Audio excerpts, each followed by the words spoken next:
White Sox hosting the Tigers, and the White Sox are minus 175 on the money line. The Tigers are plus 145. The over-under is at 9 runs or 8.5 runs, depending upon your casino. The Tigers getting a run and a half on the run line are minus 130, meaning if you bet them that way and they win this game outright, you win. They lose by 1, you win. And the White Sox laying a run and a half on the run line are plus 120, meaning if you bet them that way, they have to win by 2. Head-to-head, the home team's on a 4-game winning streak. The home team is 5-5. The favorite's on a 2-game winning streak. The favorite is 5-5 on the money line.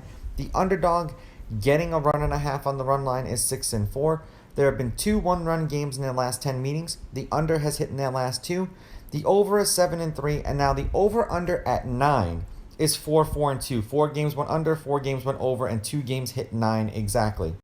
Meaning if you happen to get a casino that has them at 8.5, the over is 6-4 in their 10 meetings of 8.5. Now, for those who are curious about the wind is blowing from left field to right field towards the pole at almost 13 miles an hour. So if you get some lefties there, it may pull a fair ball foul, or it may actually take a ball out of the ballpark. I think it's more so going to be fair and foul that are going to be affected with this because of how the wind is actually blowing, but if it changes directions, it's something to keep an eye on. Boyd did not pitch against the White Sox either last year or this year. They are 6-4 as a team with him on the mound. He's averaging 4 2/3 innings pitched and 4.4 strikeouts per game in those games. Kopech pitched 3 times against the Tigers last year. 4 innings, 1 run, 1 earned. They won 10-1 in Detroit. 5 1/3, 2 runs, 2 earned. They won 4-2 in Chicago. 6 shutout innings. They won 2-0, and that was in Chicago. They are 5-4 as a team with him on the mound. He's averaging 5 innings pitched and 6 strikeouts per game in those games.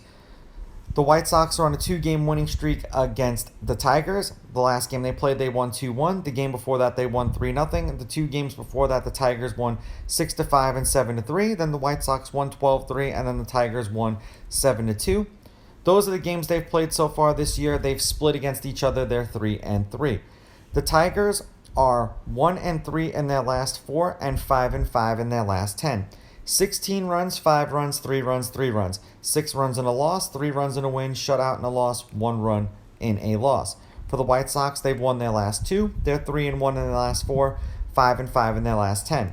10 runs, 17 runs, 3 runs, 3 runs. 7 runs in a win, 5 runs in a loss, 3 runs in a win, 3 runs in a win. 2 runs in a win. I'm going to take the White Sox with the money line. I'm going to take the White Sox laying the runs, and I'm going to go over the 8.5. And at 9, I would go under because I just have a feeling that it would hit 9.